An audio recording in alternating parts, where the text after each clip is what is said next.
Olá, pessoal. Começar com uma pergunta simples, direta e muito séria. Você acha que seu filho está seguro dentro do quarto, das quatro paredes, lá do quarto da sua casa?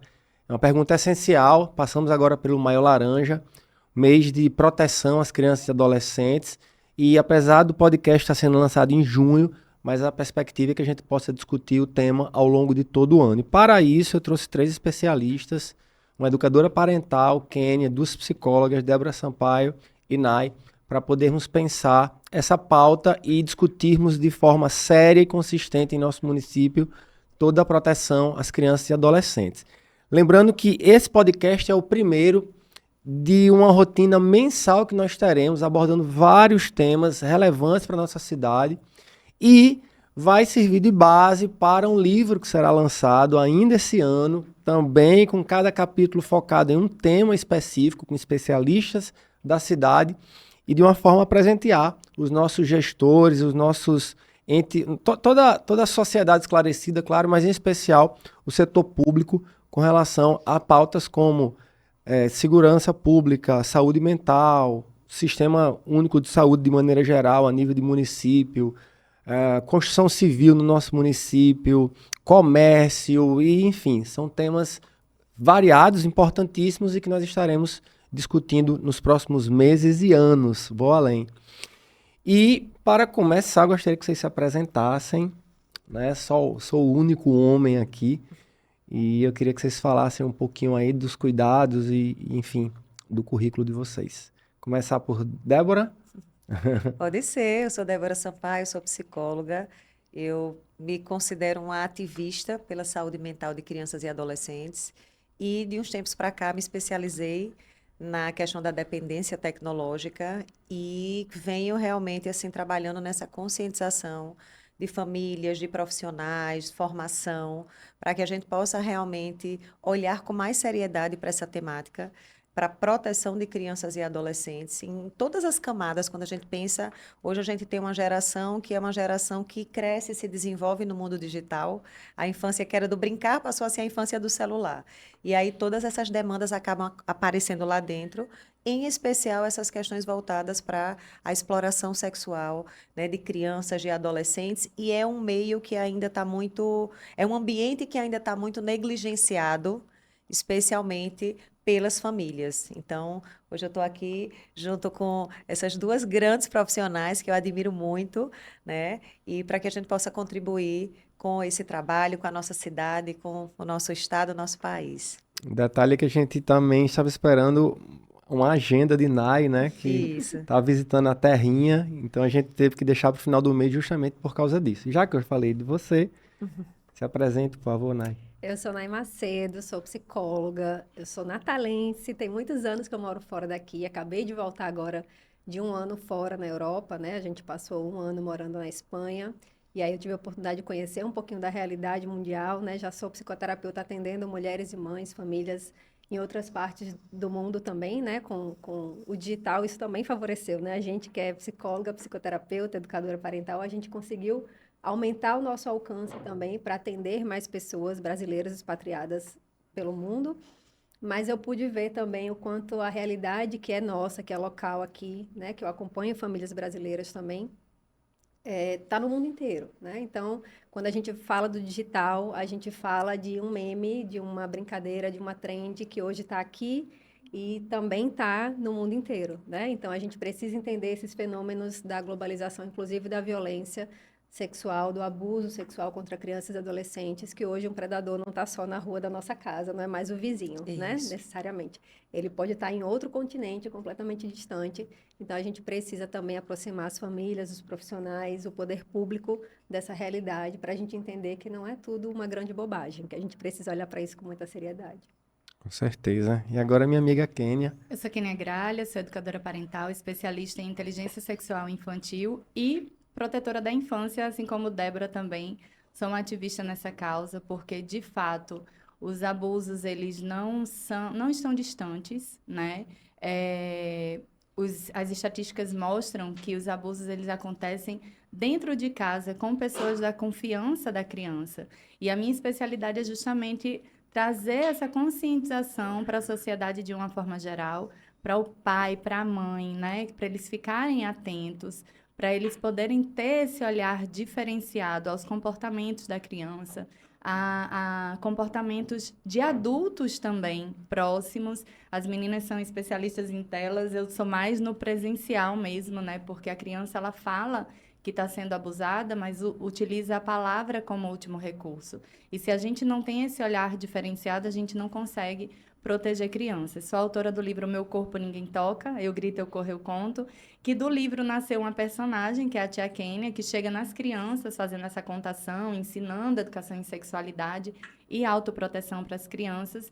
E com isso, né, as crianças estão revelando mais, porque elas não interpretam o abuso como um abuso, elas interpretam como um carinho, como um afeto, e com essa conscientização a gente consegue trazer mais revelações e tirando essas crianças desse ciclo de violência.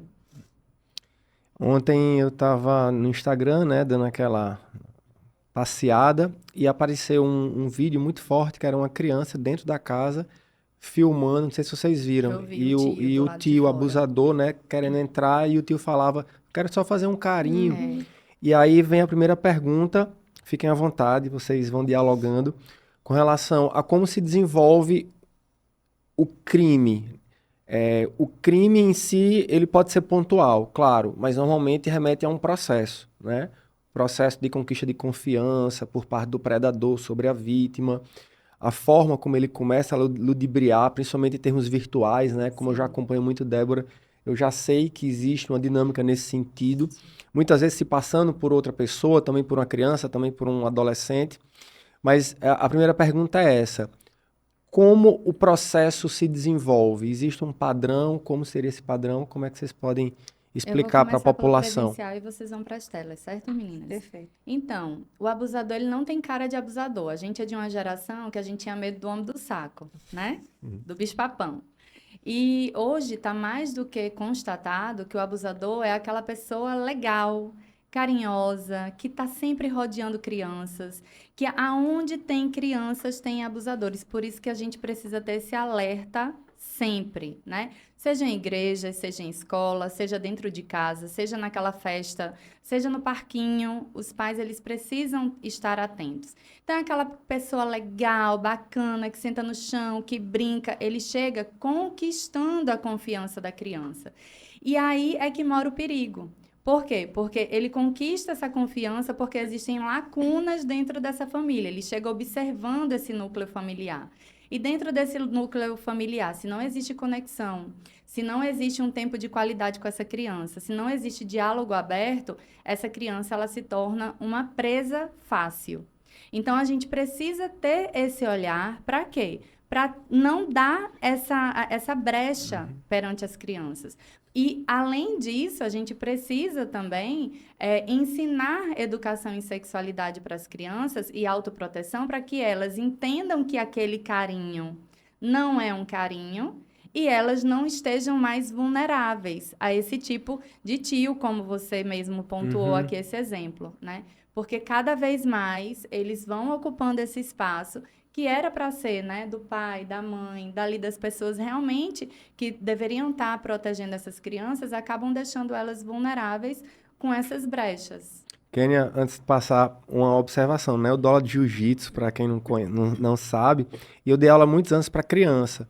E uma coisa que a Kênia já me ensinou na nossa primeira conversa lá no gabinete foi com relação à forma como nós, muitas vezes, tocamos na criança, ainda mais na luta como jiu-jitsu, que é uma luta que tem muito toque, né?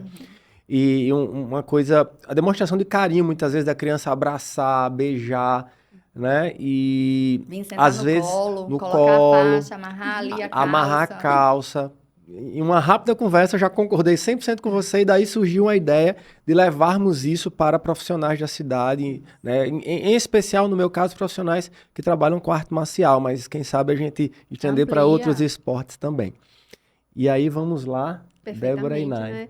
É isso que vocês estão falando, né? Inclusive levando para o lado do esporte, se a gente for olhar as notícias, todos os dias surgem notícias e mais notícias, né? No jiu-jitsu a gente teve recentemente uma série de denúncias, né, relacionadas a Estupro. grandes ídolos, né? Exato. Homens que são idolatrados, que são referências de mestres, né? Que nome mais importante que a gente tem, né? De um mestre, um professor, um formador de líder. pessoas, um líder, né? E a gente vê essa conexão como uma forma de vulnerabilizar, né? Então, é exatamente o que a gente está conversando aqui. Para chegar no crime, vem todo um processo de vulnerabilização, né? E que muitas vezes vem desse lugar, como a Kenia está falando, da família, do núcleo central, que é o primeiro lugar. Eu costumo dizer que a primeira linha de defesa da criança é a família, né? Assim como vai ser o primeiro lugar onde a gente vai aprender as primeiras palavras, os primeiros passos, as primeiras normas, condutas, também é onde a gente vai aprender a se proteger primeiro. Então, se a gente tem nesse lugar uma criança que ela aprende desde muito cedo que ela não pode dizer não, que ela não pode desafiar uma figura de autoridade, que ela pode levar um tapa, por exemplo, no bumbum, na boca, né, que são regiões tão sensíveis para abusos, inclusive violências sexuais, né? Como que a gente vai dizer para essa criança a diferença entre afeto e agressão, entre carinho e violência, entre o que é esse tio que quer só fazer um carinho na sobrinha, que deve ter uma relação de intimidade, de confiança, e que é alguém ali em que as pessoas que estão ao redor jamais vão desconfiar de qualquer coisa ou que vão duvidar da palavra dessa criança frequentemente, né? E aí, quando a gente vai para esses ambientes digitais, isso se amplifica, porque a gente precisa entender que os crimes, as violações, as vulnerabilidades não começam com o digital. A gente sabe muito bem disso, que isso é histórico. Mas o digital amplifica isso, né? Isso torna isso gigantesco, em proporções enormes, e que um mesmo predador não precisa mais esperar a oportunidade, a ocasião de pegar aquela criança desprevenida ou criar um ambiente físico para isso acontecer. E a gente sabe que os números das violências físicas são gigantescas, intrafamiliar são gigantescas. Mas hoje um predador consegue alcançar centenas de crianças ao mesmo tempo, em diversas partes do mundo, né? Então, é exatamente o que a gente está falando. O crime, ele é só o ponto final, né? Onde isso vai aparecer muitas vezes, ou nem vai. Vai demorar anos para que seja descoberto. Porque existe esse clima de manutenção, de geração de confiança, de intimidade, de vínculo, que é muitas vezes onde vai fazer isso acontecer. E quando a gente pensa no mundo digital, acho que tem um ponto que é muito importante, que é justamente nós somos a última geração analógica, educando hoje uma geração completamente digital. Então, o que é que acontece? Essa ideia de privacidade, essa ideia, né, do segredo, é isso que existe aqui dentro do mundo digital e que muitos pais ainda não estão. Por isso que é tão importante um espaço como esse, para a gente poder levar essas informações, porque a informação salva. Muitos pais ainda não se deram conta de que ali, a primeira pergunta que você trouxe, né, Claudinho, assim, seu filho está seguro dentro do quarto? Não, não está. Talvez ali exista, seja o lugar mais perigoso se ele está dentro da internet. E quando a gente fala dessa questão sexual, tem muitas camadas. Por exemplo, eu ainda escuto famílias falando assim: eu não converso sobre isso com os meus filhos, porque eu não quero estimular a curiosidade deles. E eu digo muito, na hora que o seu filho tem acesso à internet, se você não falar, ele vai conhecer, ele vai acessar essa temática pela própria internet Da e pior de uma forma totalmente desorganizada, distorcida. E aí, quando as meninas trazem essa questão da confiança, eu acho que é uma coisa básica, seja no presencial, seja no virtual. É o mínimo, é quando a gente começa a falar para os nossos filhos assim: olha, filho, qualquer coisa que aconteça, primeira pessoa, tudo para papai e mamãe. Eu falo muito até para Benjamin, filho, olha, se algum dia acontecer alguma coisa, até se você fizer alguma coisa que você acha que é errada, especialmente, ele não tem celular ainda, mas acessa, né? Às vezes, você conte pra gente, mesmo que você ache que foi muito feio, que foi muito errado o que você fez, porque somos nós que vamos te ajudar. Então, as crianças, os adolescentes, né, precisam ter a família como esse porto seguro. E aí a gente precisa quebrar toda essa ideia de que educação sexual, educação para a sexualidade, que é pornografia, que é incitar, que é erotizar. Não, é proteger. Se não há intimidade, se não há espaço para esse diálogo, seja no presente. Se não houver no presencial, aí é onde eles vão buscar no virtual. É verdade. Porque é onde eles vão buscar as informações, é onde eles vão chegar nas comunidades. A gente sabe que o algoritmo vai levando eles para esses lugares, né? Então, a gente tem realmente assim que estar muito atento a tudo isso. E isso aqui é algo que precisa chegar em todos os lugares, em todas as famílias, em todas as escolas, em todos os projetos sociais. Em todos os profissionais que lidam com crianças. Têm que estar preparados. Eu venho levando, né, entrando em alguns municípios e falam assim: não, é só na assistência social e na educação. Eu digo: não. Vamos levar para esportes, vamos levar para saúde também. Sim. Porque chegam crianças violadas em UPAs e os profissionais não sabem como agir. Sabe? O dado era o menor, né, de vida de criança, eram 4 dias. Antes de ontem foram 4 horas de nascida. Ave A Maria. menina, 4 horas de nascida, gente. O pai estava abusando da menina. Então, assim, é muito drástico. A gente precisa capacitar os profissionais também. E em todas as esferas. Eu digo, lida com criança, tem que ter uma capacitação, nem que seja básica, sabe? Tênia, e a pergunta é justamente para você. Dentro dessa perspectiva aí, quais são os principais equívocos que as famílias acabam praticando nessa proteção à infância? Na verdade, o principal é achar que educação em sexualidade é estar ensinando sexo, como Débora muito bem pontuou aqui. Isso não é verdade. Eu acho que os pais, eles precisam estar preparados a também desenvolver o diálogo. Muitos pais chegam na escola para pegar seus filhos, e aí, tudo bem? Ah, foi bom. E o foi bom basta. Sim. Pergunta, mas aconteceu o que na escola? Teve alguma coisa muito divertida que você achou? Ah, mas teve alguma coisa que te chateou? Ah, mas alguém teve algum BO na sala, alguma briga? O adulto tem essa responsabilidade de estar desenvolvendo e trazendo esse diálogo com a criança. Você vai ver que nessa construção a criança ela vai falar. E muitos pais, eles acham que vou dar um exemplo. Um tabu para a gente é falar o nome da parte íntima da forma correta, o nome técnico, o nome científico. Em palestras eu chego e falo aqui, gente, qual que é o nome disso aqui? Aí todo mundo, dedo, isso aqui, cabeça. Por que é que a gente inventa apelido para a parte íntima? São mais de 1000 apelidos. É pesado para a gente falar que meninos têm pênis e meninas têm vulva. Muitas mulheres não sabem que é vulva, acham que é vagina. Então, assim, se a gente desconstrói isso, a nova geração vai falar pênis e vulva com muita naturalidade. Isso já é fato. Meu filho, com 2 anos, me chamaram na escola, Claudinho, porque fizeram uma atividade de desenhar o corpo da criança e cada um foi desenhar o seu e as crianças todas desenharam, tipo, a blusa, o short ou o vestido. E meu filho desenhou tudo isso, rosto, cabelo, mas botou o pênis dele lá dentro da cueca. E aí a professora me chamou, indignada, tipo, o que que é isso? Eu fui na escola e ela apontava e eu dizia, gente, o quê? Aí, quando eu olhei, eu fiz, ah, é o pênis. É o pênis, mas ele ainda falou que era o pênis. Aí eu disse, mas ele tem um pênis, gente, pelo amor de Deus. Se as outras crianças não sabem, paciência, mas meu filho sabe o que que ele tem. E até mesmo essa questão do nome, não é, Kênia? A gente acompanha, às vezes, casos de crianças que são abusadas, e na escola principalmente. E a revelação e essa descoberta demora muito porque elas Tem um utilizam. caso que choca, Débora, que é o famoso caso do biscoito. Uma menina chegou na escola, porque era um ambiente de segurança dela, e ela revelou para a tia, tia, meu tio lambeu meu biscoito. E aí a tia falou, pega a próxima bolacha do pacote, joga o biscoito fora da próxima vez que seu tio vier fazer isso. 1 mês depois, essa criança revela a mesma coisa. Aí a professora, opa, peraí. E aí vai chamar os pais caem no choro, por quê? Porque tratavam a vulva da menina como biscoito. Então, assim, isso é muito perigoso. Se a menina fala na primeira vez, tia, meu tio lambeu minha vulva, tem alguma Isso. dúvida? Não. Não tem dúvida.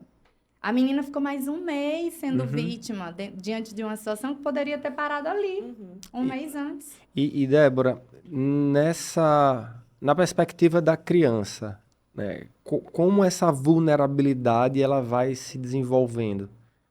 Que também não é de uma hora para outra, né? Precisa que a família participe diretamente no cuidado e no fortalecimento. Mas o contrário vai acontecer aparentemente. Se ocorrem abusos é porque as crianças se tornam vulneráveis. É o contrário, né? Ao invés de se fortalecer, elas se tornam mais frágeis, né? E Sim. como é que isso se constrói na perspectiva da criança e É do justamente, adolescente? vejam, como já foi colocado aqui, é uma dinâmica que normalmente parte de pessoas de confiança. Se a gente pensa no mundo digital, são adultos que se passam por crianças ou por adolescentes que se interessam, que falam a língua deles, né?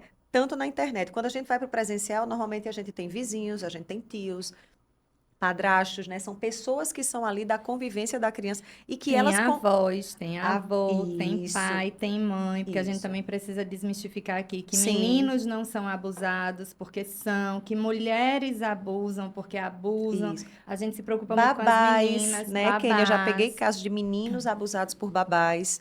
Então, a gente acaba vendo que, primeiro, obviamente, a criança ela tem toda uma vulnerabilidade física, emocional. E aí, quando é a coisa do banho, do toque, do nome dado às partes íntimas. Então, se a gente vai, enquanto família, quando a gente vê um ciclo desse, a gente vê espaços realmente de muita vulnerabilidade que essa criança fica.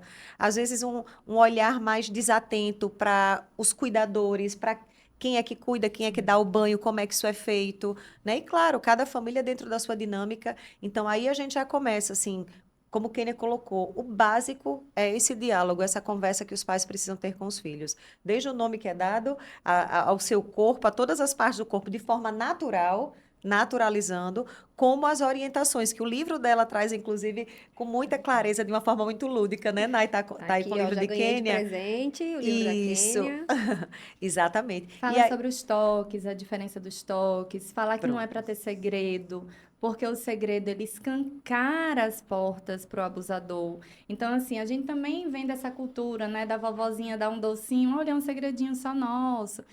Se a criança confia na avó, se a criança confia nos pais, esse abusador que é próximo e de confiança, ele vai usar a mesma estratégia. Então, a gente tem que falar que não é para ter segredo, mas se Exatamente. existe o segredo, explicar o que é um segredo bom, o que é um segredo ruim, porque isso inibe o abusador. Imagina um abusador chegar para uma criança e tentar pegar na parte íntima dela e ela falar assim, não pega no meu pênis.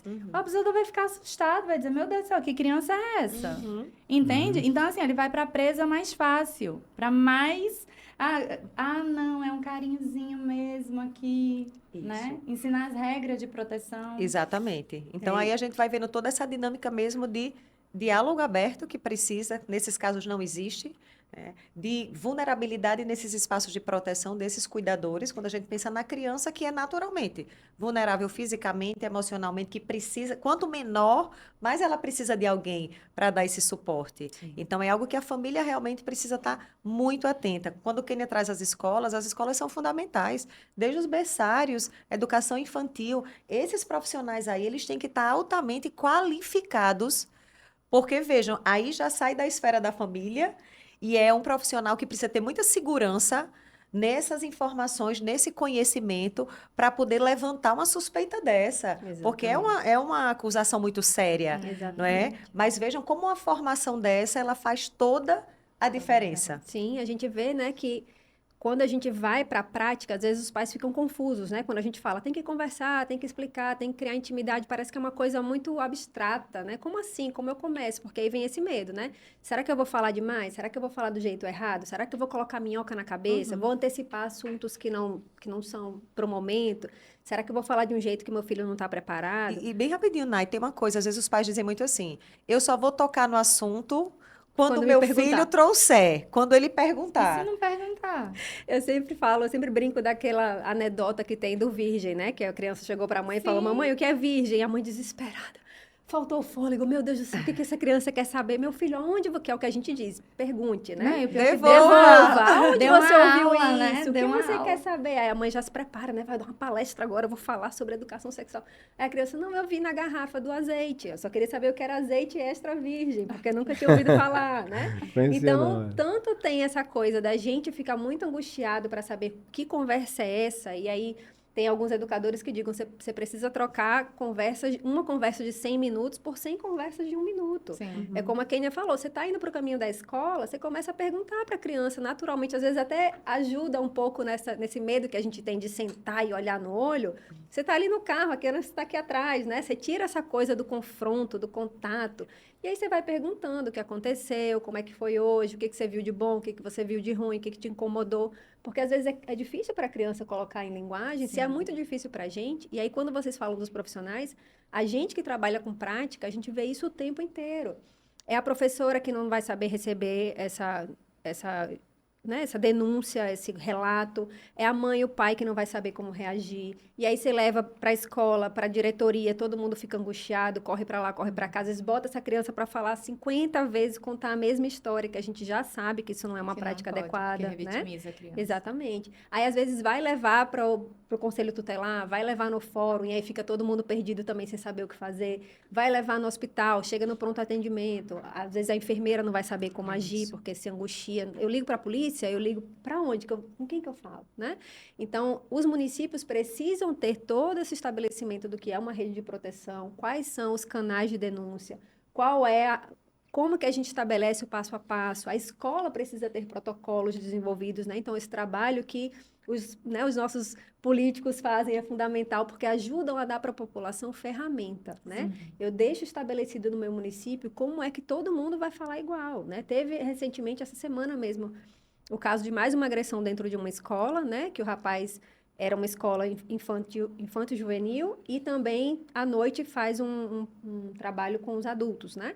E esse rapaz foi fazer uma prova e ele aproveitou que estava ali dentro da escola e esfaqueou, como a gente costuma ver frequentemente, a pessoa que estava responsável, a funcionária, e uma colega, né?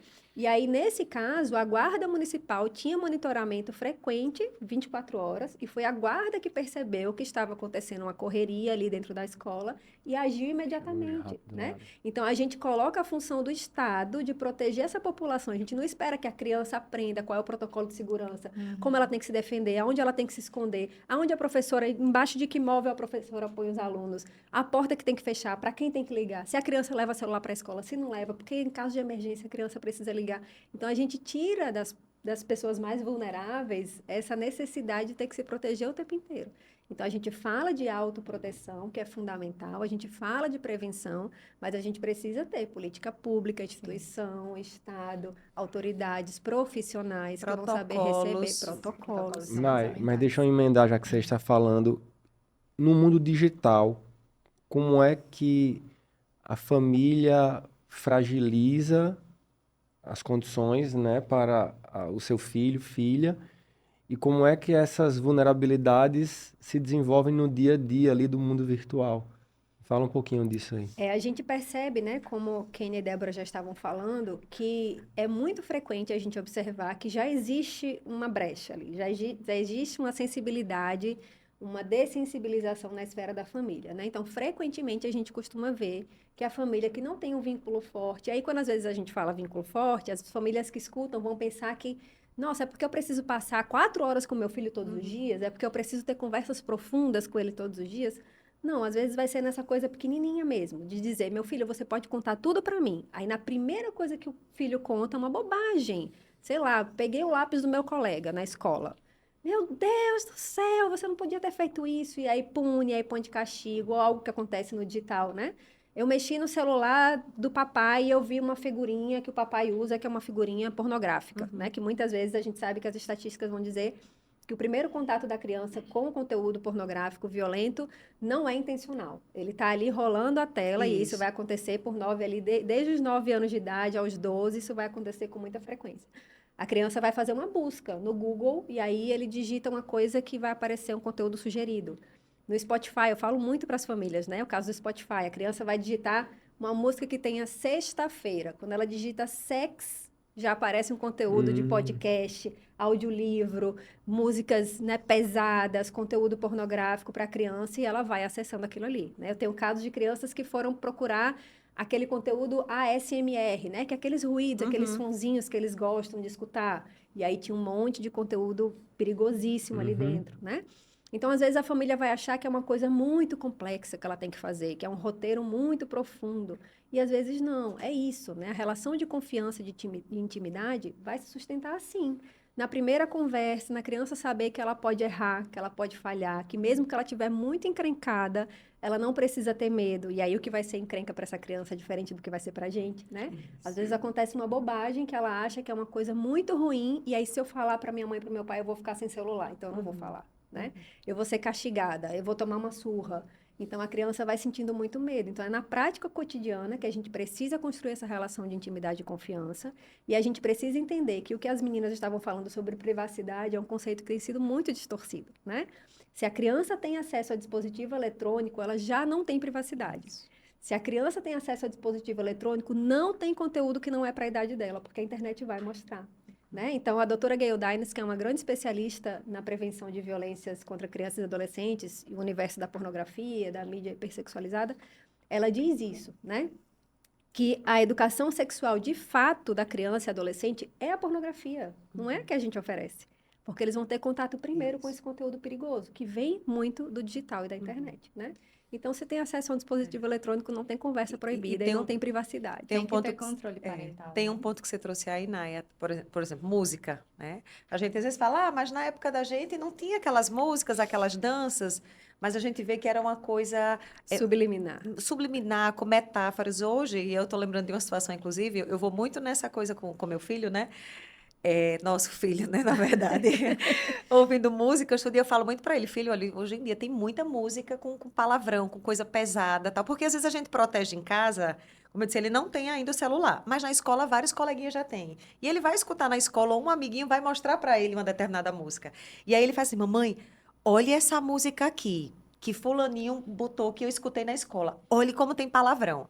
Menino, quando ele... Aí eu disse, vamos ouvir. Quando ele, já vou me contorcendo, né? Porque, mas jamais eu vou dizer, pare de ouvir isso, não escute, ou pare agora a música. Eu escuto até o final com ele e eu vou explicando o que é cada uma daquelas palavras que tem na música. Vou dizendo, você entende que essa música não fala de coisas legais? Você está entendendo que essa música está trazendo ele? É mesmo, né, mamãe? Eu disse, pois é, filho, a batida, né? E ele tem 11 anos, está nessa fase já de dançar, das coreografias. Então, a música, a dança, ela pode até ser legal. Mas eu quero que sempre que você escute uma música, você preste atenção na letra dessa música, para você não estar depois reproduzindo coisas que não são legais, né? Então a gente vai tentando nas atitudes do cotidiano, nas coisas, abrindo os espaços de diálogo. Explicar, exatamente. O que, na verdade, assim, eu digo que a gente foi uma geração meio que silenciada, né?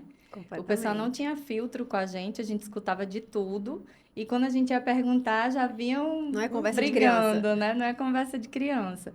Então, essa questão assim, falou um palavrão. O que você entende dessa palavra? Eu faço muito isso com o Lucas, né?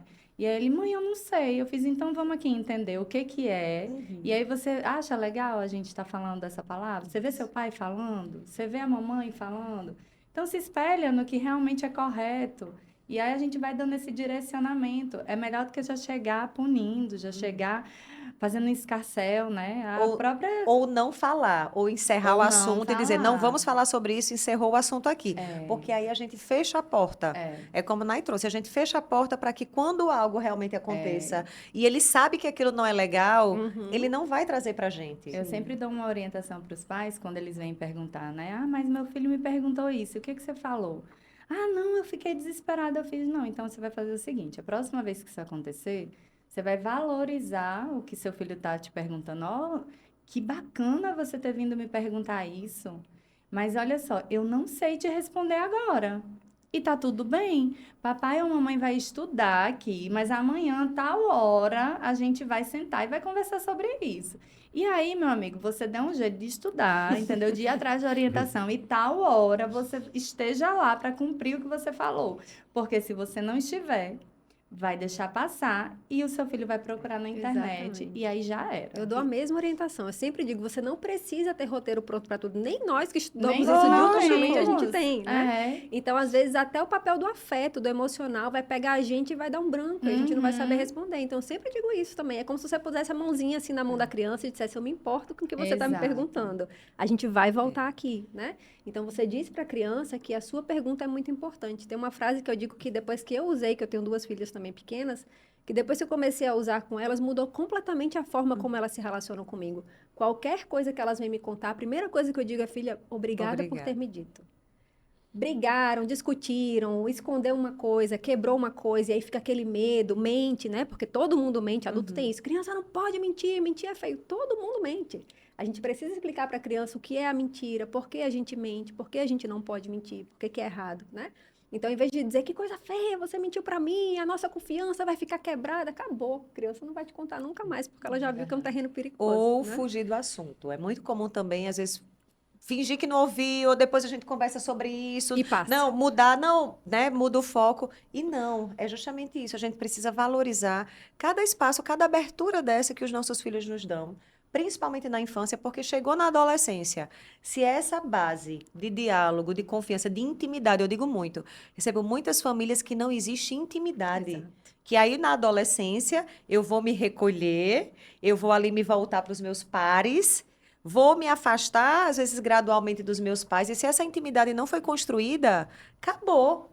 Eu não vou mais Exatamente. buscar informação, eu não vou mais buscar a opinião dos meus pais, porque eu estou justamente num processo de diferenciação, de me individuar. Então, essa base precisa ser construída na infância. Agora também, chegou na adolescência, não foi construída, eu não sabia, ou foi um período que eu estava trabalhando muito, também pode acontecer Comece de isso, algum lugar. mas é uma segunda chance. É uma segunda chance nessa perspectiva de dizer, filho, olha, a gente não conversou muito sobre isso na sua infância. Eu nem sabia, eu nem tinha consciência, mas hoje eu entendo que a gente precisa realmente olhar para essa questão. O Isso que você mesmo. quiser falar, eu estou aqui, da gente poder ir restaurando essas relações. Deixa- Sempre é tempo, né, de recomeçar. Sim. Você pode repactuar o tempo inteiro, né? Se você deu o celular e viu que foi errado, você pode voltar atrás. Se você liberou um acesso e viu que não foi legal, você pode voltar atrás. A gente sempre pode repactuar. Só mais uma coisa. Eu lembrei de uma palestra que eu fui, e aí a mãe falando, né? E principalmente essa geração que recebeu muito seu dispositivo na pandemia. Sim. Para assistir a aula, Sim. por finalidades, para falar com a família. E aí a mãe, a advogada, ela disse: adorei. Agora eu vou trabalhar com reintegração de posse. Minha filha, olha, eu comprei, está no meu CPF, eu lidei porque eu achei que precisava, mas pode passar de volta para cá. É isso Então mesmo. é um pouco Gostei. disso. É reintegração de posse, eu já aprendi também. Eu digo para os adultos Débora. isso, o dispositivo eletrônico não é da criança, é uma concessão que os adultos fazem, né? Então, dizer, mas foi a vovó que me deu, é meu. Não, a nossa autoridade adulta precisa existir para dar margem para a criança, né? Sim. Então, meu amor, isso aqui envolve dinheiro, envolve custo, se quebrar vai ter que consertar ou pagar, tem que manter a conta ali, né, pagando todo mês. e Então, a eu autoridade fiz é do como eu adulto. fiz, gente. Meu filho chegou pra mim e falou: ai, mãe, eu quero um celular, porque todos os meus amiguinhos têm. Eu fiz: você quer celular pra quê, Lucas? Pra ligar pra você e pro papai. Eu fiz: tá bom, a gente tava em São Paulo, levei ele na 25 de março. Sabe aqueles lanterninhas da gente? É só pra ligar, tá aqui seu celular, meu Pronto. filho. Pronto, joga o jogo da Resolveu. cobrinha, tá feliz da vida. Quando vocês estavam falando, eu comecei a lembrar de algumas situações, né? Um dos pontos foi com relação aos meninos também serem abusados, né? Eu tenho um grande amigo que, não lembro qual idade, ele me conta essa história já faz muito tempo, mas ele pegou gonorreia quando ele ainda era criança, né? E quem abusava dele era a empregada doméstica da casa. Aí um outro ponto que vocês estavam falando, a questão do diálogo, né? A minha geração, aliás, a nossa geração em grande medida, mas eu posso falar por mim, eu lembro assim de uma situação muito pontual quando meu pai, tomando a cervejinha dele lá, e minha mãe também estava presente, estava numa pizzaria, meu pai veio conversar comigo sobre questão sexual. Meu pai nunca tinha conversado comigo, e ali de paraquedas ele começou a puxar o assunto, e eu super constrangido, mas assim, foi a única vez que meu pai me provocou nesse sentido. E a minha geração ainda, os homens em especial, né, na década de 90 ali, na adolescência, era muita coisa do contato com as revistas, né? Pornográficas, a Os Playboy, videocassetes, né, a que vocês tinham Playboy que que eu alugar digo. nas locadoras. As locadoras também, mas tinha uma salinha exclusiva para isso, então a gente tinha um acesso muito mais difícil a conteúdo sexual. Enquanto que, como você estava trazendo agora, Nay, a questão do celular realmente está na palma da mão e você acessa todo tipo de bizarrice, como eu costumo falar, né? Então, realmente são mudanças muito fortes, né? Do analógico, como o Débora trouxe, para o mundo virtual que nós vivemos. Mas, Kênia, você já trouxe a questão dos sinais que são ali emitidos, né, no contexto do predador e da sua vítima. Mas eu queria que você esclarecesse um pouquinho mais essa questão. Como é que as famílias podem identificar os sinais de que o seu filho, a sua filha, está sofrendo um abuso? Então, a criança, ela fala através do comportamento. E aí, o que geralmente se fala sobre esses comportamentos, né, da criança? A criança, ela regride, ela já tinha desfraudado, ela volta a fazer o xixi, né? Volta a usar fralda, ou ela deixou de fazer xixi na cama, ela volta a fazer xixi na cama. Ela tem um medo específico de alguma pessoa, ela não quer abraçar, não quer beijar, então tudo isso tem que ser respeitado. E algo que não falam é que o que acontece? Tem crianças que são despertadas para uma sensação boa. Porque a criança ela não tem o hormônio sexual ativo, né? Como o adulto e o adolescente já tem. Só que ela tem um prazerzinho gostosinho. E o que acontece quando a gente gosta de algo? A gente quer replicar. E muitas vezes a criança fazer isso com outra criança é interpretado como: ah, não, é fase. Ah, vai passar. Ah, não, tá só se descobrindo, né? Tá se conhecendo o corpo. E se a gente não tiver um olhar muito alinhado ali dentro desse contexto familiar, se a criança ela não tem uma exposição à tela, se a criança não dorme no mesmo quarto que os pais, se a criança não viu ninguém namorando, então ela não é para ter o normal é o quê? Tá ali na frente de todo mundo, um puxar a fraldinha do outro, mas quando começa a ir pro cantinho, quando começa a querer fazer escondido, quando começa com essa questão do segredo, tudo isso são alertas para que a gente olhe para aquela situação e fale: opa, peraí, que algo está acontecendo. E eu, inclusive, entrei nessa causa porque uma criança muito próxima da minha família começou com este comportamento em específico e eu, como jornalista, né, fui investigar e acabei descobrindo que há indícios que a avó paterna da criança estava abusando do menino. Ou seja, o menino com 3 aninhos. Onde todas as pessoas olhavam e falavam: não, você está ficando doida. Porque eu já tinha um curso de educação em sexualidade para pais, e eu dizia: eu vou me preparar para a fase do meu filho, né? Quando ele vier com as perguntas bombásticas, eu fiz curso de tudo, gente, para ser mãe. E aí me deparei com essa situação e falei: gente, não é normal. Eu conheço esse núcleo familiar aqui. Os pais são cuidadosos, não tem exposição, a criança não tem como ter. Ah, avó. Tem uma outra coisa também, quando a gente fala dessa parte de comportamentos. Às vezes são crianças, inclusive, que começam a se masturbar, né? Sim. A gente vê, às vezes, a masturbação como um sinal, Compulsiva, né? exatamente, de ansiedade, de angústia, ou de uma criança que foi estimulada, e aí ela, como que nem trouxe, ela vai estar reproduzindo, ou a busca, às vezes, né, por esses conteúdos, por essas coisas. Então, são realmente comportamentos que eles vão sinalizando quando pequenos, né? E quanto menores, menos verbal vai ser. Sim. Vai ser realmente comportamental. Às vezes começam a apresentar terror noturno, né? Isso. Dificuldade, alteração no sono, uma série. Na escola, começam, às vezes a escola é um lugar onde a criança realmente ela sinaliza muitas dificuldades dela. E aí os profissionais não estão preparados para, porque aí tudo é birra, né? Ai, que Exatamente. criança mal educada. Gente, o que estão fazendo com essa criança? Entendeu? Então, assim, e muitas pessoas falam assim: ah, a criança deixa de querer ir para a escola. Depende. Uhum. Por quê? Porque se o abuso está acontecendo dentro de casa, o A porto escola seguro é da lugar de criança segurança. vai ser a escola. Então, a gente tem que fazer uma análise muito ampla do contexto familiar, do que essa criança é exposta. Porque, inclusive, vocês falaram da tela, mas vocês falaram muito de adolescentes. E tem muito pai e mãe, Claudinho, que fala assim: meu filho não tem celular, mas está ali direto no celular do pai e da mãe, que é muito pior. Muito pior. Porque tá ali assistindo o desenho. Aí vem uma notificação, a criança faz o quê? Tchim, pra sair da tela dela, né? Que ela quer o desenho. E aí, quando ela toca nessa mensagem, nessa notificação, pode abrir um conteúdo pornográfico, né? De algum grupo de WhatsApp. Exato. E aí é algo que essa criança ela não tem maturidade para lidar com aquela cena. Então, tudo isso é muito complexo. Os pais, eles precisam, de fato, é melhor dar um celularzinho ali com todo o controle parental para assistir o desenho do que estar no celular do pai e da mãe.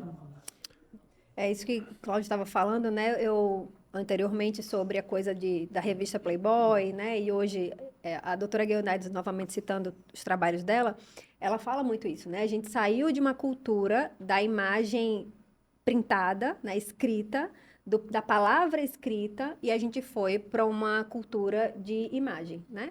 Então, antes era isso, você precisava ler o livro, você pegava a revista, você via aquela figura estática, tinha toda essa coisa de ter um editor, um revisor, alguém, o editor-chefe, que ia fazer toda a análise do que ia chegar de conteúdo extremo, era muito mais difícil chegar, né? Você via alguma coisa numa banca, mas para você ter acesso àquela revista, alguém precisava comprar. Para você ver um filme, você precisava ficar acordado de madrugada, escondido, para poder assistir aquele filme que passava de madrugada numa sexta-feira. Ou você precisava que alguém levasse a revista escondido para o colégio, ou que um tio tivesse o VHS para você poder ver escondido, né? Então, tinham alguns métodos de barreira, apesar da gente saber que a gente também viveu uma cultura muito hipersexualizada da mulher pelada na TV, com a camisa molhada, com os programas, Banheira com, dupla. né, o duplo sentido, com a hipersexualização. Mas era uma outra forma, porque tinha horário para passar, não era o tempo inteiro. Não existia a coisa de você ver infinitamente, né? Você tinha um momento onde você via aqueles programas, você tinha uma certa possibilidade de manejo.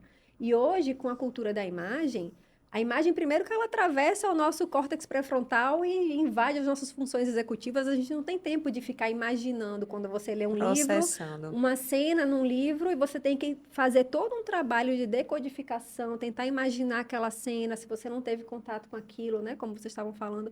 É totalmente diferente a engenharia que o seu cérebro precisa fazer para você ter contato com aquilo.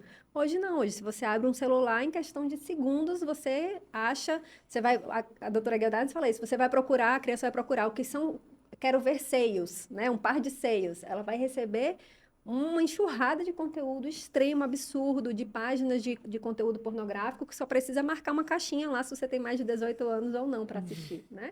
Então, assim, muda completamente a perspectiva da criança, do acesso que ela vai ter. E quando a gente fala sobre comportamento, isso vai ficando cada vez mais difuso, porque antes, como essas coisas eram muito localizadas, o comportamento também era mais padronizado. Hoje ele é completamente difuso, né?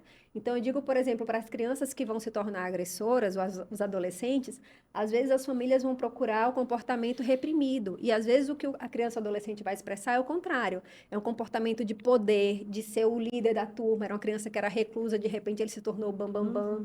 Era alguém que não queria muito ir para a escola, não gostava de estudar. Agora ele quer ir para a escola, ele quer ir para o futebol, ele quer estar em todos os lugares, ele não quer sair do celular, todo mundo procura ele, né? Então o comportamento ficou difuso, fica difícil para a gente saber exatamente quais são os sinais, mas sempre existem sinais. E eu lembrei só de um dado, de uma matéria que saiu ano passado, que aqui no Rio Grande do Norte, um adolescente de 14 anos, que ele tinha feito mais de 30 escravas sexuais. Eu lembro Né? dessa história. Então, eu acho que aqui a gente tem que trazer também, eu sei que o tempo já está, né, se esgotando, mas uma outra pauta é essa, né? Esses adolescentes que hoje fazem parte dessas bolhas que muitas vezes incitam também a violência contra mulheres, contra meninas, e que acabam se tornando agressores tão novos, né? Foi um caso aqui do nosso estado, acho que a gente teve também uma operação aqui da Polícia Federal que acessou informação, conteúdo, porque acaba que hoje isso tem uma rede financeira muito forte em torno da pornografia, principalmente da pornografia infantil. E aí a internet favorece muito isso, essa coisa das imagens, né, dos canais e de tudo isso que vai acontecendo com as nossas crianças e adolescentes. Exatamente. Posso? Quer complementar? Não, o que eu ia falar era sobre os comportamentos, que assim, o que eu sempre falo é que todo comportamento comunica algo. Então, tudo pode ser um abuso, como tudo pode não ser um abuso. Mas nós quanto adultos, a gente tem que olhar para isso e ver que essa criança ou esse adolescente está gritando por socorro e que ele precisa de ajuda. Então, a gente precisa fazer realmente um apurado para poder saber o que está acontecendo com essa criança ou esse adolescente. Sim. Quando vocês trouxeram a coisa da música, e a gente lembrou um pouco ali dos anos 90, né? Quando tinha a dança da boquinha da garrafa e do El Chan tal, e a banheira do Gugu, né, Nai? Que os meninos esperavam a semana inteira pela banheira do Gugu, né? O que me vem à mente é que não é só a música, é um combo, né? Você tem a música hipersexualizada, mas você tem os influenciadores, como o Ítalo Santos, né, que lá da Paraíba, que acabou sendo preso, ele e o marido dele, e ainda estão presos, felizmente. E aí você vai para, muitas vezes, um programa de televisão que traz muito isso e banaliza muito toda a discussão.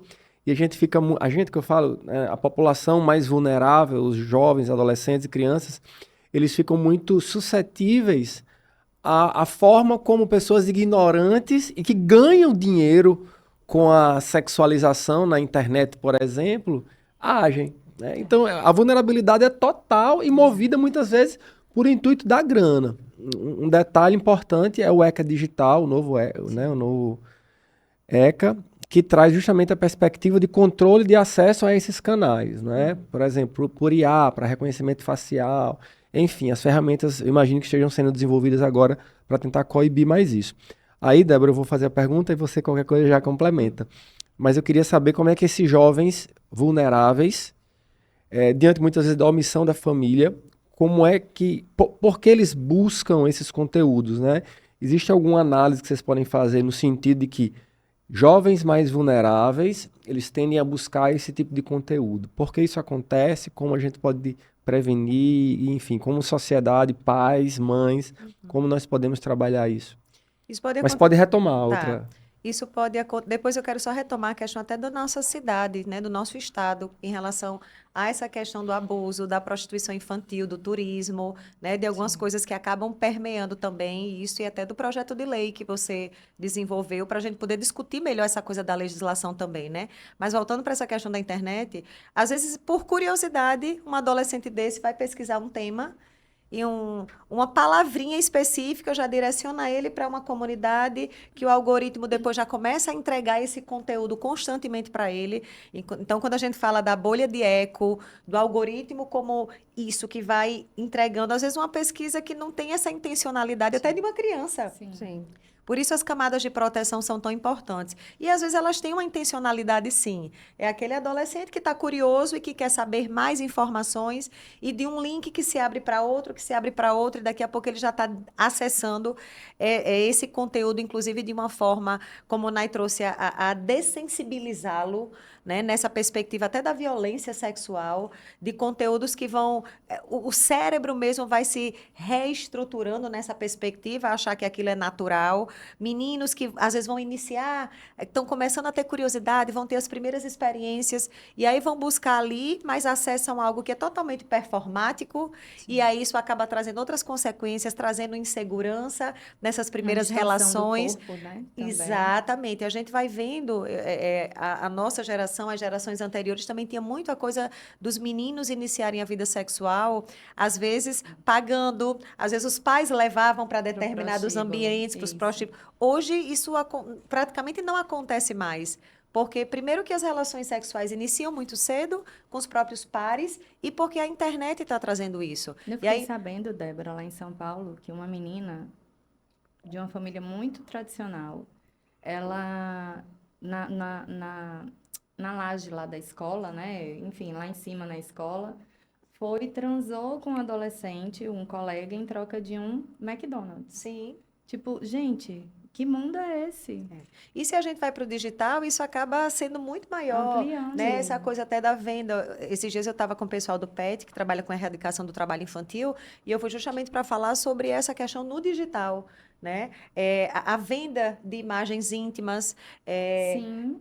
esses canais que vão justamente, né, buscando esse tipo de situação. Então, são espaços realmente que as crianças estão muito vulneráveis, que os adolescentes estão muito vulneráveis, podem entrar com a intenção, podem entrar sem a intenção e o algoritmo levar. Então, é como se fosse assim, não tem proteção nenhuma. Sim. A gente precisa realmente estar muito perto. Quando você traz o interesse, quando a criança chega no carro, como foi o dia, a gente precisa se interessar pela vida digital dos nossos filhos. Sim. A gente precisa se interessar pelo que eles buscam, o que é que eles acessam, com quem eles conversam. Tem que ensinar para os adolescentes até mandar nudes. Eu estava numa palestra com a Sheili falou assim, olha, ensina, porque com certeza um dia É a vão mandar. linguagem deles. É a linguagem deles. Então, assim, não tem coragem de falar para seu filho, para sua filha? Fala assim, nossa, aconteceu isso aqui com a menininha ali, entendeu? Mas se um dia passar pela sua cabeça, não mostra seu rosto, não mostra uma tatuagem, não mostra nada que possa definir que é você. Porque é algo muito perigoso. Um adolescente exposto, ele não se recupera nunca. E tem a questão também legal. Hoje a gente já tem leis que protegem, né?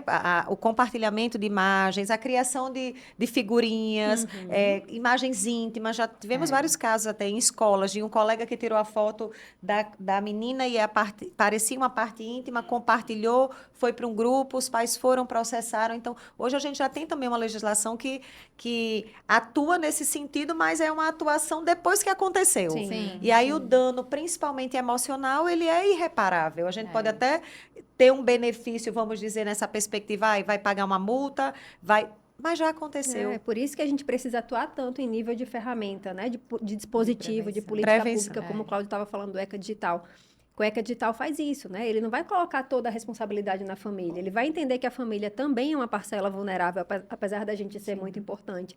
Mas que se a gente for falar, né, em contexto de raça, de classe, a gente vai ver que a vulnerabilidade é muito maior. A gente vai ver que a família não vai ter condição de acompanhar essa criança 24 horas por dia. A gente vai ver que muitas vezes a iniquidade vai ser muito maior em determinados lugares e que essas classes frequentemente têm muito acesso. A gente vê pesquisas que a gente tem, como a TIC Kids Online, que a gente teve em nível nacional, que vê que as classes D e E, as crianças têm celular desde muito pequenininhas. Então, não dá para a gente achar que esse é um problema que a gente não vai precisar racializar e trazer para o conceito de classe também, né? Eu vi uma outra pesquisa recente também, a gente tem um mapeamento da Child Fund, que é recente, com quase 9 mil adolescentes, que mapeou várias circunstâncias. E aí eu estava lendo também que os adolescentes disseram que eles procuram a inteligência artificial não só por causa da resposta que eles vão ter, mas pela forma como a ferramenta responde para eles. Que não vai culpabilizar, que não vai criticar, que vai, né, bajular daquele jeito que a gente sabe que a IA muitas vezes responde, vai acolher, vai dizer que coisa boa que você está perguntando isso, vai oferecer, às vezes, respostas que eles nem estão preparados para receber, né? Então, às vezes, eles vão procurar esses meios porque pela forma como eles vão ser acolhidos, porque eles percebem que existe um vazio nas figuras que eles têm de referência, né? E não só a família, como a escola, como profissionais outros que acompanham essa criança, esse adolescente, né? Esse trabalho tem que ser multidisciplinar. Sem dúvida, sem dúvida. Eu queria só escutar a questão do porquê buscar. Eu imagino que a curiosidade move o adolescente, mas tem algum ponto mais peculiar nessa busca do adolescente no mundo digital, por pautas como esse? Né? Eles já são vulneráveis por si só, né? Então, eles já são curiosos, eles já estão passando por fase do desenvolvimento, onde o que a gente fala, né, o córtex pré-frontal, que é essa área do nosso cérebro que vai desenvolver as funções executivas. Então, a tomada de decisão, a interrupção de alguma atividade perigosa, a racionalização daquela informação que eles estão recebendo, tudo isso está muito incipiente ali, né? E ele tem o controle de impulsos ainda funcionando no tempo máximo. Então, a vontade de querer saber, a curiosidade, o interesse de se vincular com outros colegas. Todo mundo está querendo saber, todo mundo joga, só eu que não jogo. Todo mundo está dentro desse universo, todo mundo está no Discord, só eu que não estou porque meus pais não deixam. Todo mundo tem o WhatsApp. Eu falo muito para as famílias, né? O quanto que o WhatsApp é uma das piores plataformas para as crianças estarem. E é geralmente onde os adultos mais deixam, porque acham que é só o grupinho da escola, é só para trocar tarefa, é só para eles conversarem. E aí, quando a gente vai ver, tá lá a criança numa chamada com 4, 5, 10 colegas, tá num grupo com 20. A gente teve, né, recentemente aquele caso, né, do grupo das escolas, que começaram a jogar as crianças em grupos e eles acessam pornografia. Então, as famílias, às vezes, acham que é só para a criança se comunicar, que é só para ela se relacionar, que é só para ela não ficar de fora. E aí, às vezes, a criança vai ser inserida nesse ambiente porque todo mundo tá. E aí eu digo para os adultos o quanto isso é um comportamento perigoso. Porque se você diz para o seu filho, eu não gosto que você jogue Roblox, por exemplo. Eu não quero que você jogue, mas eu deixo você jogar só porque você não pode ficar de fora. Porque eu não suporto meu filho ficar de fora, excluído. Ele sofre bullying, ele, né, tá por fora das conversas, ele não conhece os joguinhos. E aí eu sempre digo, isso na adolescência vai se amplificar. Porque na adolescência todo mundo vai convidar ele para beber álcool, para transar sem camisinha, para estar num lugar onde os pais não estão. E se você diz para o seu filho, você pode pertencer, porque é melhor pertencer, mesmo que seja um ambiente de risco, você está passando essa mensagem para o seu filho. Você está dizendo para ele, eu autorizo você a estar num lugar perigoso só para você não ficar de fora. Então, desde pequenininho, ele vai tendo essa mensagem de que está tudo bem, né? Então, às vezes, ele não necessariamente vai procurar, não necessariamente ele vai ter o comportamento que ele não teria, né, naturalmente como uma criança, mas por causa desse meio, da pressão social, da cultura que a gente tá, hoje a gente tem crianças muito pequenas sendo filmadas no seu cotidiano o tempo inteiro, né, sem nenhum tipo de privacidade, sem que ela aprenda o que é público, o que é privado, o que pode contar e o que não pode. Às vezes a gente senta e conta relatos dos nossos filhos, né, na frente de uma tela, porque não é só a imagem, é o dado, né? Eu digo sempre para os pais, eu não posto nenhuma foto do meu filho. Aí às vezes eu vou olhar lá no perfil da pessoa, ela está contando todas as histórias, o segredo que o filho contou, o que aconteceu na escola, né? Então essa criança vai dessensibilizando para o que é dela, para o que é privado, para o que é seguro, para o que é ameaçador. E quando a gente fala do adolescente, tem também a própria questão da insegurança, da autoestima. A adolescência é um momento de, como a Nay trouxe, de muita vulnerabilidade neurobiológica, mas especialmente emocional. O adolescente ele está passando por um segundo nascimento. Assim como o bebê nasce do ventre para a família, o adolescente vai nascer da família para o social. Ele vai sair ali da dependência emocional dos pais para os pares, então a necessidade de pertencimento e nessa insegurança de viver as experiências pela primeira vez, a gente não tinha, mas eles têm uma internet aí que respondem e que trazem todas as respostas. Então, às vezes, por insegurança, existe uma vulnerabilidade maior, às vezes, daquele que tem uma autoestima mais baixa, daquele que não se sente tão bonito, que não tem tanta segurança de chegar na menina ou no menino e de ir buscar na internet. E como a Nay trouxe, a gente tem ainda esse plus. A geração alfa, hoje a geração beta, que é a geração que iniciou em 2025, que é uma geração que está crescendo com a inteligência artificial. Sim. Então, a gente tem esse outro elemento que é uma companhia, 24 horas. É alguém que eu posso conversar na hora que eu quiser, porque qualquer coisa que eu pergunte, ela vai me responder e vai me tratar, vamos dizer assim, com muito acolhimento, com muito carinho. Então, são novos desafios que nós estamos vivenciando. Então, para a gente entender que tudo isso que a gente está trazendo, especialmente se a gente pensa no Maio Laranja, no presencial, no digital, não dá mais para a gente separar tudo isso, mas são desafios novos que nós precisamos estar o tempo inteiro se atualizando, se unindo, né, enquanto pai, família, escola, sociedade, né, a legislação, para que a gente possa realmente estar educando, protegendo as nossas crianças e adolescentes, porque, infelizmente, as estatísticas são muito assustadoras. E As cada estatísticas ano só tá aumentando. aumentam. Sim, sim. Imagino que no passado não havia notificações. Hoje nós temos como mensurar, não é? Acho que houve um avanço também da nossa sociedade. Sim. Se a gente compara com 20, 30 anos atrás, a gente nem discutia isso, na verdade, né? Sim. Bom, eu criei uma lei o ano passado, né? A Débora comentou a Lei 7.925, se eu não me engano. São muitos números, mas é de 2025. E a lei, ela obriga o município de Natal a instalar filtros de controle em todas as redes que sejam abertas a eventuais visitantes. Exemplo, um shopping que tem uma rede de internet aberta, as pessoas entravam antes sem nenhum tipo de cadastro. A lei determina a obrigatoriedade, você tem que se cadastrar. O predador sexual, ele deixa sinais, né? Ele deixa migalhas, pegadas ao longo das suas ações. Então, a polícia ter acesso a esse tipo de acesso é muito importante, né? Para justamente poder ter uma linha de investigação. O mesmo serve para hotéis, pousadas, estabelecimentos de hospedagem de maneira geral. Débora trouxe a questão do turismo sexual e especificamente o infantil. Então, quando ele vem, quando ele vai se conectar, ele se conecta por alguma rede pública normalmente, claro. né? Por isso a importância da lei. E além, eu fui além, a gente trouxe também a obrigatoriedade do município nas redes que ele oferece para a comunidade, por exemplo, escolas. Não há nenhum tipo de controle nas escolas. Sim. Imaginem. Sim. Os próprios funcionários, potencialmente professores, pais, toda a comunidade escolar chega ali, pode usar a rede da própria escola para esse tipo de conteúdo. Então, a ideia da lei, ela gira em torno desse cuidado. Problema. Estou na batalha ainda para que a regulamentação seja desenvolvida no nosso município. Então, já vai quase um ano da lei. Eu ainda estou brigando junto ao Poder Executivo, com a secretária, né? Sem citar nomes nesse momento, porque ainda estou no momento de diálogo, para que a gente possa tentar construir isso, porque senão não sai.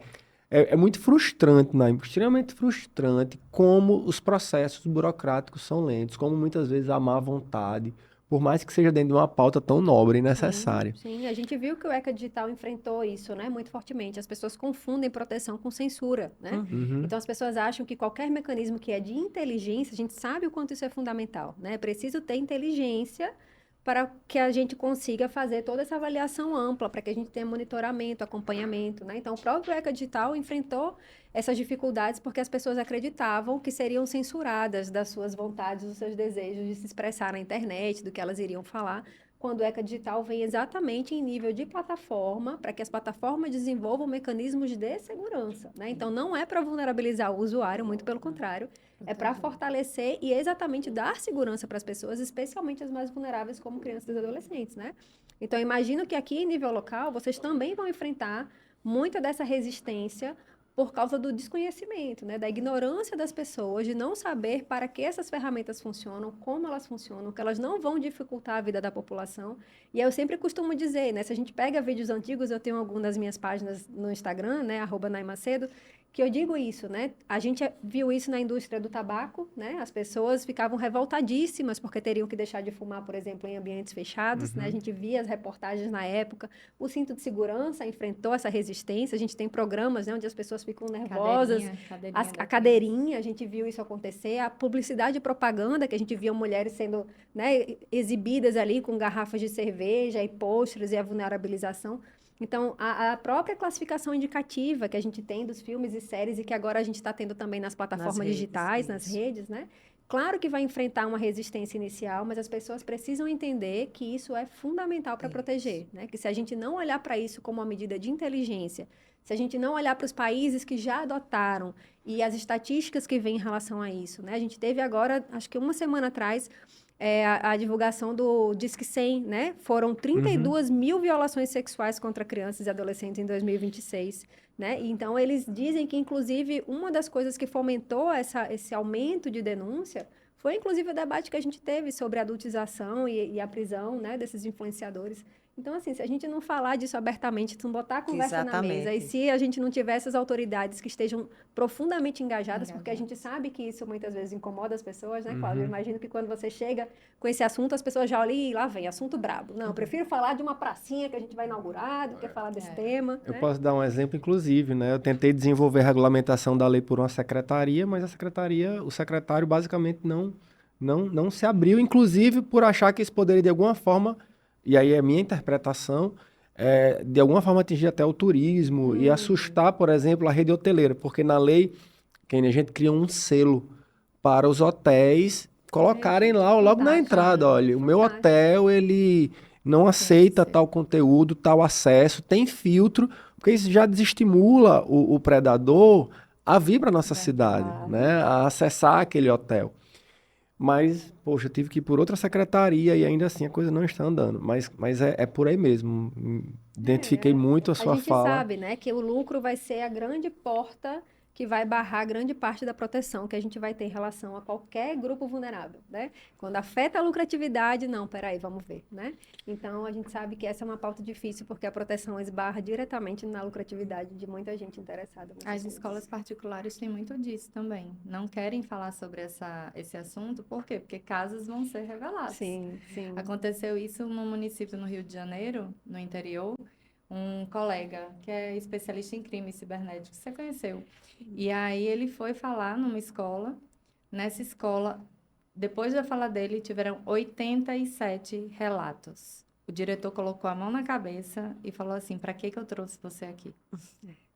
É isso mesmo. Hoje a gente consegue atuar em nível de política pública muito por causa disso, né? Porque quando a gente faz formações nos municípios, né? A gente tem o CMDCA, Conselho Municipal dos Direitos da Criança e Adolescente, que vai ter uma verba própria para aquilo, então vai fomentar. A gente teve o Maio Laranja, que ajudou muito a gente instituir essa pauta pelo menos uma vez por ano, né? Em alguns municípios, mas quando a gente vai para o âmbito privado, aí esbarra nessas coisas, né? Empresas, escolas privadas, e tem essa dificuldade, porque as pessoas têm medo de afastar com um tema sensível tão importante. Pessoal, a gente já vai em 1h10. Eita. Então, tinha um monte de ponto ainda pra gente discutir, mas eu vou deixar vocês à vontade, tá bom? Pra, em alguns minutos aí, falarem um pouquinho mais sobre pontos que a gente não abordou e depois a gente já encerra, tá bom? E aí vocês já podem já ir se despedindo também, mas vocês podem abordar, como eu disse, pontos não discutidos. Fiquem à vontade. Eu queria só puxar, então, por exemplo, o caso quando a gente vai para adolescência, mundo digital, para as questões que envolvem a violência e que muitas famílias ainda acham que não existe, como, por exemplo, o estupro virtual. Eu tenho acompanhado muitos casos de meninas, especialmente, que chegam, meninos também, mas mais meninas ainda, vítimas de um estupro virtual e às vezes as pessoas dizem, mas como é?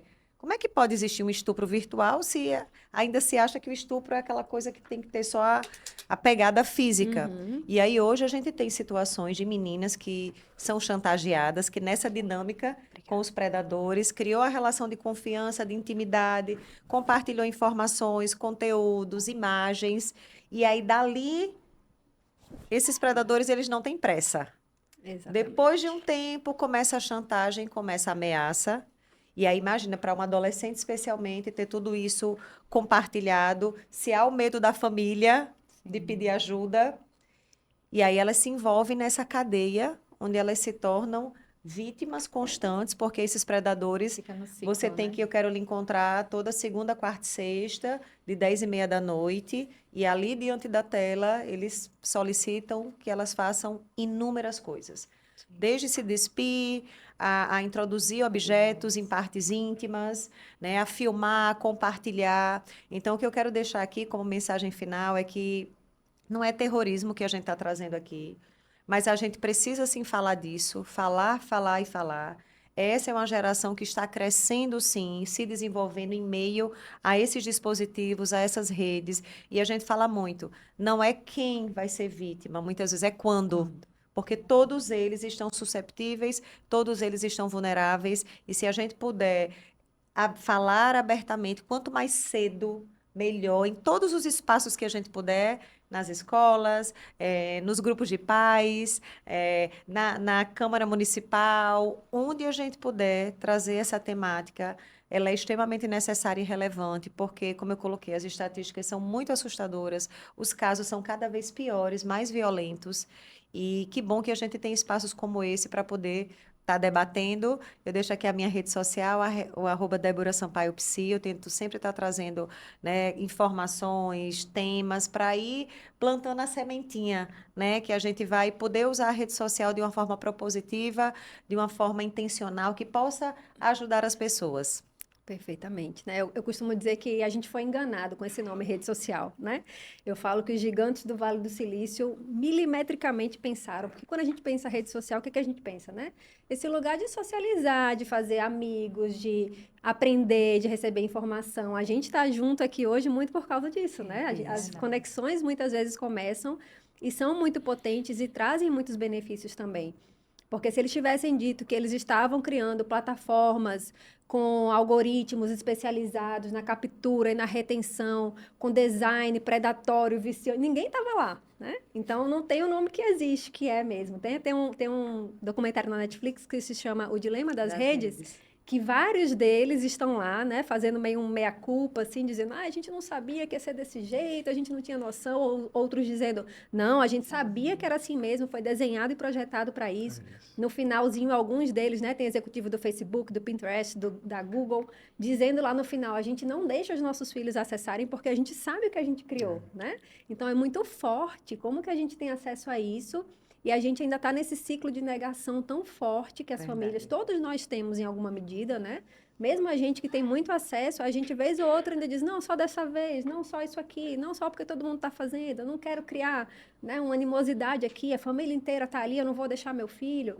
Então, a gente precisa criar essa resistência, entender que não é só uma era, a mudança de uma era inteira, a gente precisa entender isso, né? Não, é uma era de mudança, são muitas coisas que não fazem parte do nosso radar e que os nossos filhos já nasceram sabendo, né? Então, a gente precisa entender que a gente vai ter que correr muito para acompanhar, a gente precisa entender que a gente precisa saber que existem mecanismos de facilitação para a gente estabelecer alguns limites Então, a gente precisa saber, por exemplo, que o celular é pior que o tablet, que é pior que a televisão. Então, se a gente vai ter que escolher, é melhor que veja um filminho na TV, que tem começo, meio, fim, que não vai ser aquela coisa do feed infinito, que não vai bombardear o nosso filho de conteúdos, é um conteúdo que a gente vai fazer uma curadoria.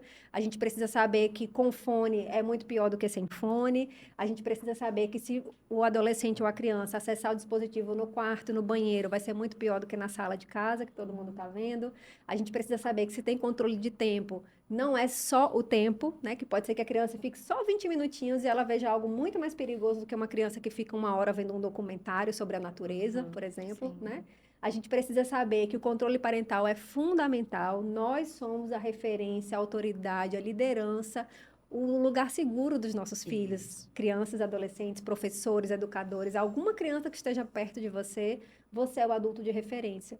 Então, eu costumo dizer para as pessoas, se a gente pedir para levantar a mão, alguém que conhece, você conhece ou você sofreu algum tipo de violência sexual, todo mundo conhece alguém ou já sofreu essa experiência. Então, se a gente for perguntar para os nossos filhos daqui a 5, 10 anos, vocês imaginem a amplitude disso, né? Todo mundo vai ter um filho que, quando crescer, vai ter sofrido alguma violência, vai ter conhecido alguém. Então, a gente precisa despertar e parar de negar a realidade, né? É verdade. Perfeito. E assim, por onde eu andei nesse Maio Laranja, o trabalho tem que ter foco em prevenção. Isso aqui que a gente está fazendo é prevenção, é falar sobre, né? Tá desmistificando esse tabu diante da sexualidade. Se a gente não... O que que acontece? Eu vejo que muitas pessoas ficam nessa esfera de se indignar. Meu Deus, mas está acontecendo esse caso, esse outro. Mas não age, né? Não tem realmente aquela consciência que tem...